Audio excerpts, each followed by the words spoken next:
Assalamualaikum warahmatullahi wabarakatuh. Alhamdulillahirrabbilalamin. Salam sejahtera bagi kita semua. Semoga keberkahan selalu ada untuk kita ya. Oke, pada pertemuan kedua di Nautika 2 kali ini kita akan membahas tentang kapal. Tujuannya di semester 4 untuk Nautika 2, bab Nautika 2, saya ingin harus ketika semester ini selesai di Nautika 2, taruna-taruni sudah tahu tentang apa sih itu kapal dan apa yang ada di dalam kapal. Ketika taruna-taruni ke kapal, taruna-taruni tahu, oh ya, ini namanya ini. Oh, ini namanya alat navigasi AIS dan lain-lain. Tujuannya adalah ketika taruna-taruni sudah dicap sebagai lulusan Akademi Pelayaran, taruna-taruni sekalian sudah hafal dengan apa itu kapal, fungsi kapal, tujuan kapal, dan apa yang ada di dalam kapal. Macam-macam kapal dan lain-lain. Itu nanti di semester ini kita bahas, termasuk dengan alat navigasi, konstruksi, perlengkapan, safety-nya, dan lain-lain. Nanti kita akan bahas. Alhamdulillah, untuk yang pertama saya kasih judul Definition of a Ship. Definisi kapal itu apa sih? Yang pertama tak buka dengan kata-kata what is the definition of a ship? Apa itu kapal? Apa itu definisinya kapal? Kemudian dijawakan orang apa? Kapal gue apa? Kan begitu. Kapal itu apa sih? Wesi ngambang bro, baskom ngambang bro, kayu ngambang bro, dan lain-lain. Iya kan? Apa sih kapal sih? Gitu loh. Nah, definisinya di sini tertulis, kapal adalah kendaraan pengangkut penumpang dan barang di laut, sungai, dan sebagainya. Intinya di perairan ya. Seperti halnya sampan atau perahu. Sampan, perahu itu kecil. Kapal biasanya cukup besar untuk membawa perahu kecil seperti skoci. Kapal itu diwajibkan menggunakan skoci dengan GT sekian. Nanti itu kita bahas. Sedangkan dalam istilah Inggris dipisahkan antara ship yang lebih besar dan boat yang lebih kecil. Begitu ya. Boat biasanya tugboat, yang paling kita familiar kita ya. Terus kemudian secara kebiasaannya kapal dapat membawa perahu, tetapi perahu tidak dapat membawa kapal. Kapal besar dapat membawa perahu. Perahu kecil dapat membawa kapal, nggak mungkin, kan gitu ya. Terus kemudian ukuran sebenarnya di mana sebuah perahu disebut kapal selalu ditetapkan oleh undang-undang dan peraturan atau kebiasaan setempat. Peraturannya nomor berapa nanti kita bahas. Ini dasar dulu ya, kita refresh pintar dulu. Apa yang Nautika 1 waktu itu diajarkan, pasti ada definition of kapal. Definition of ship. Terus kemudian sejarahnya, berabad-abad kapal dipakai oleh manusia untuk mengarungi sungai atau lautan yang diawali oleh penemuan perahu. Biasanya manusia pada masa lampau menggunakan kano. Kano tahu ya? Akademi Pelayaran Yogyakarta bisa pakai perahu naga, kano, ya kan? Terus kemudian atau kayak, ya, itu biasanya kita pakai untuk lomba, kayak, kano, perahu naga. Oke, kembali ke topik ya. Menggunakan kano, rakit ataupun perahu. Semakin besar kebutuhannya akan daya muat, maka dibuatlah perahu dan rakit yang berukuran lebih besar, yang dinamakan kapal. Bahan-bahan yang digunakan untuk pembuatan kapal pada masa lampau menggunakan kayu, bambu, atau batang-batang papirus, seperti yang digunakan bangsa Mesir kuno. Kemudian digunakan bahan-bahan logam seperti besi atau baja. Baja yang dipakai sekarang ya, kebanyakan dipakai sekarang. Karena kebutuhan manusia akan kapal yang kuat. Untuk menggerakkan manusia, pada awalnya menggunakan dayung, kemudian angin dengan bantuan layar, mesin uap. Setelah muncul berevolusi industri dan mesin bermesin yang berjalan mengambang di atas air. serta kapal yang digunakan di dasar lautan yakni kapal selam.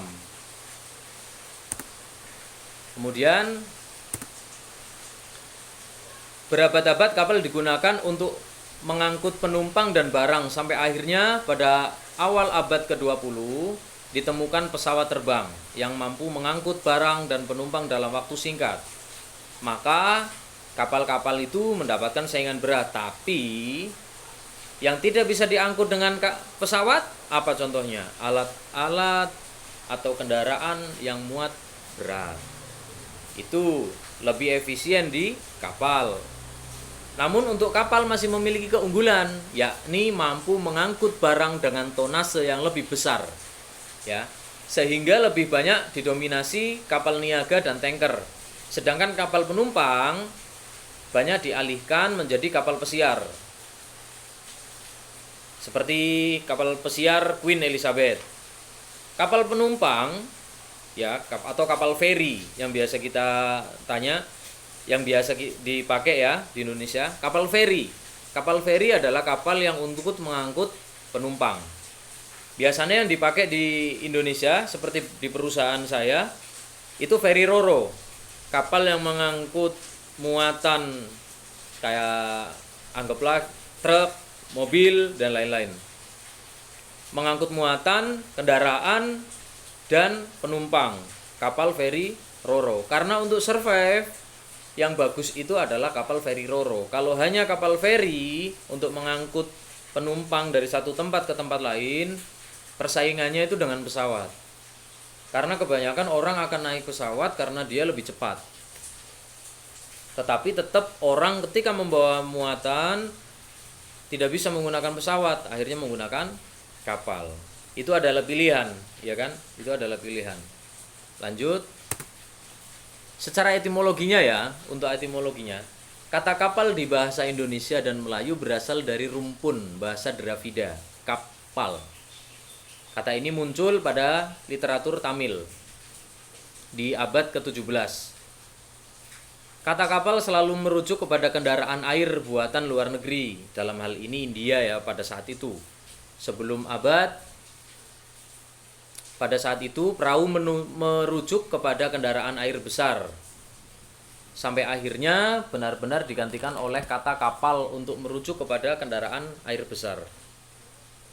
Sejarah kapal sejalan dengan petualangan manusia. Perahu yang pertama kali dikenal pada masa Neolitikum sekitar 10.000 tahun yang lalu atas air, tetapi hanya itu. Kapal-kapal memiliki fungsi yang terbatas.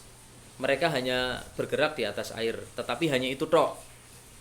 Terutama digunakan untuk berburu atau memancing.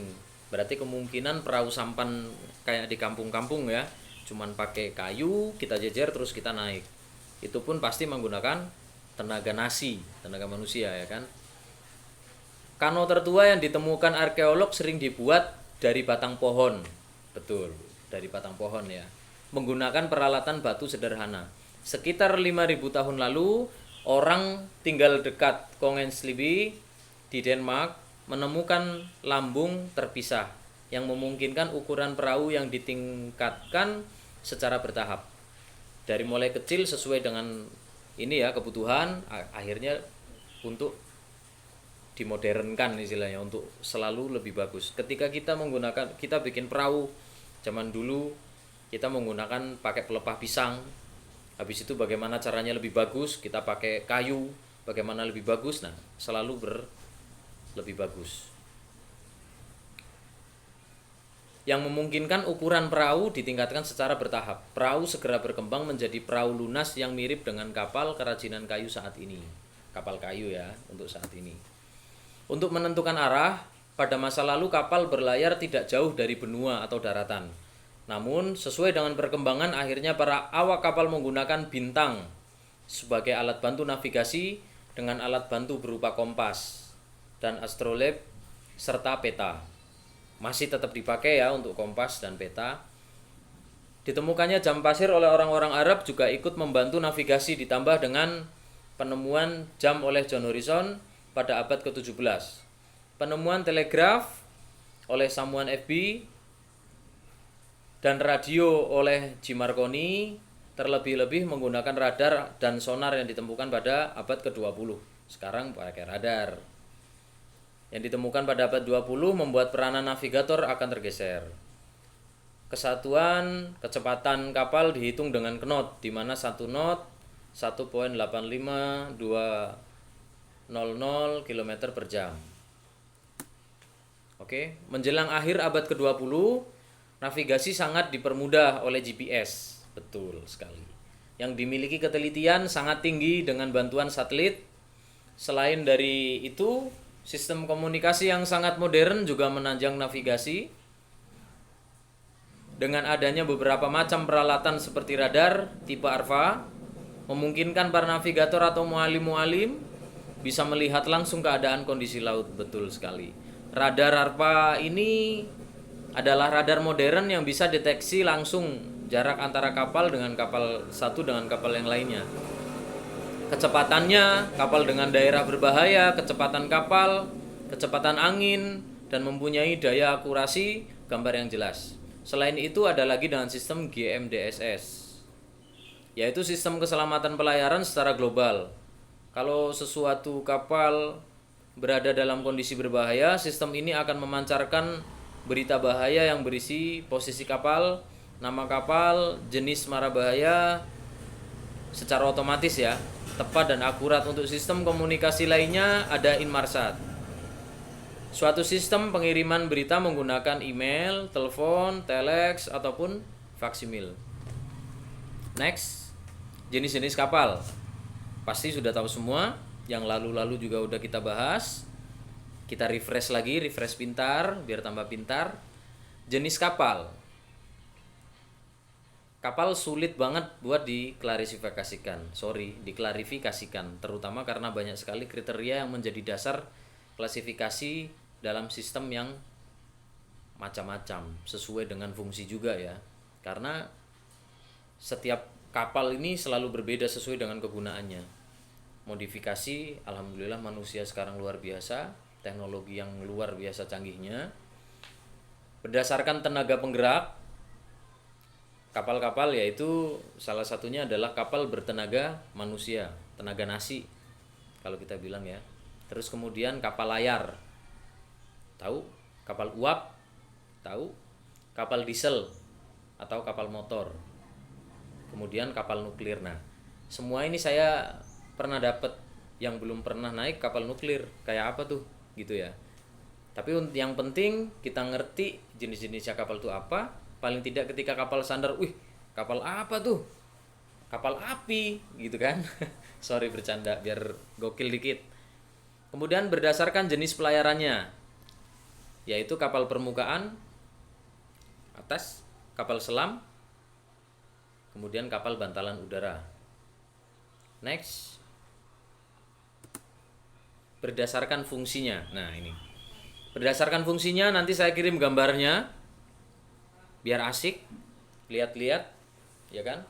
Belajar sambil biar berilmu ya. Berdasarkan fungsinya, coba kapal perang yang belum tahu nanti di komentar ya, yang belum pernah lihat tuh kapal apa sih gitu. Kalau udah pernah tinggal bilang, "Yor, saya udah pernah, semua kapal sudah saya lihat dan sudah saya naiki," misalnya. Mantap kalau begitu. Kapal perang biasanya kapal KRI yang paling sering. Setiap pelabuhan biasanya pasti ada. Ya nggak setiap, tapi kebanyakan pasti ada dari situ. Termasuk Semarang banyak. Kapal perang KRI. Terus kemudian kapal penumpang. Kapal penumpang itu kapal feri ya, kapal feri. Terus kemudian kapal roro. Itu kapal muatan. Biasanya kita pakai kapal feri roro. Yang lagi asik nih, ini kapal feri roro. Karena secara fungsi juga bagus.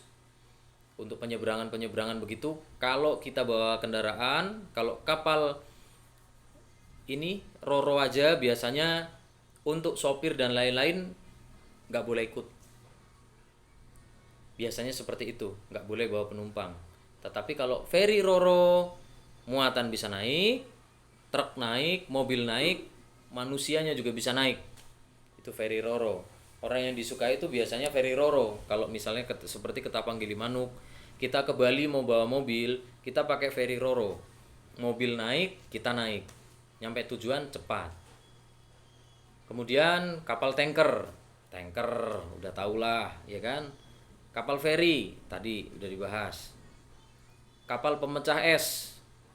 Kapal pemecah es biasanya bawahnya dikonstruksi untuk di ini ya, perairan es ya, untuk mecah supaya kapal bisa lewat. Terus kemudian kapal tunda. Kapal tunda ketika kapal sandar biasanya itu ada kapal-kapal takbut tuh yang nempel kanan kiri kan. Biasanya nempel kanan kiri untuk menuju ke dermaga, itu kapal tunda. Biasanya paling sering milik Pelindo ya. Kita sewa. Kemudian kapal pandu atau pilot boat. Kemudian tongkang, ini tongkang pasti tahu semua lah. Terus kemudian kapal keruk. Kapal keruk di senior kita ada nih. Senior Andatu, Kapten Andatu. Kapten Andatu dia di kapal keruk di IMS Gresik. Terus kemudian kapal peti kemas, pasti tahu materi sebelumnya kan. Kemudian kapal pukat harimau. Nah, apa itu kapal pukat harimau? PR buat kalian. Biar seneng browsing ya.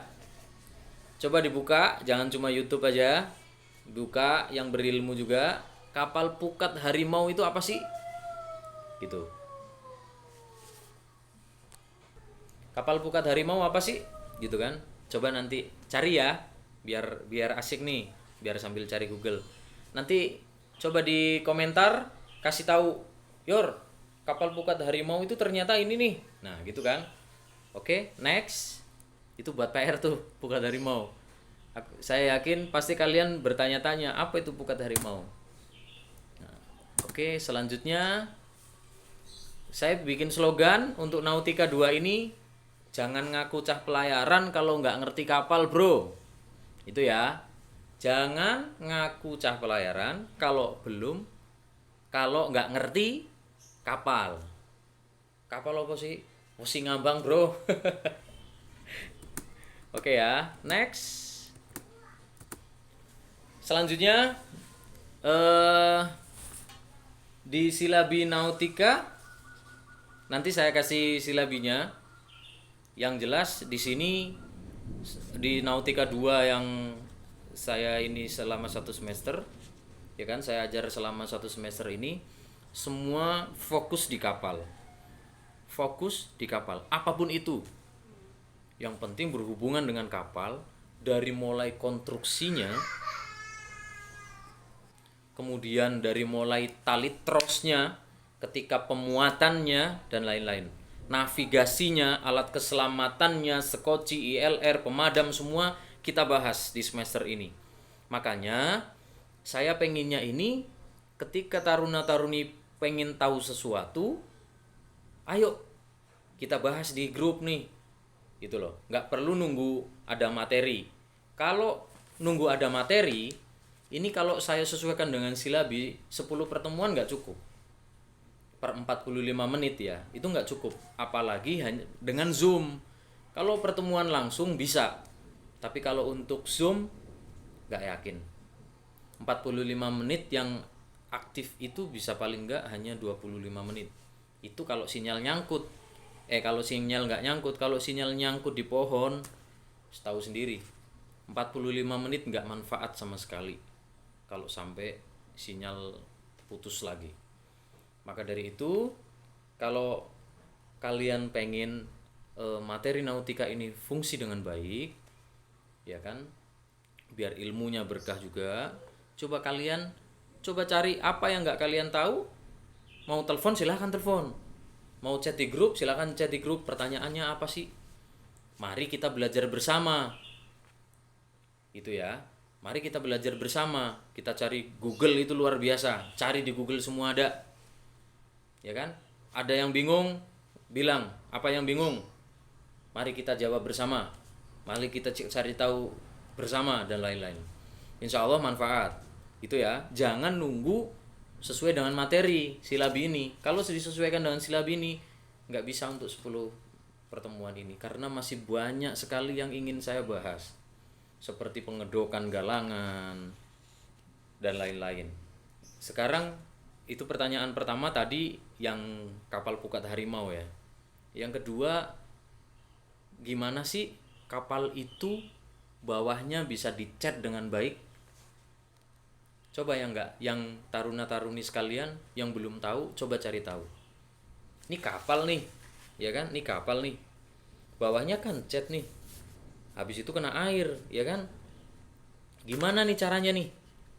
Gimana cara kapal sebesar itu bawahnya bisa dicat? Masa ngecatnya di dalam air? Nah, ini gimana nih caranya nih?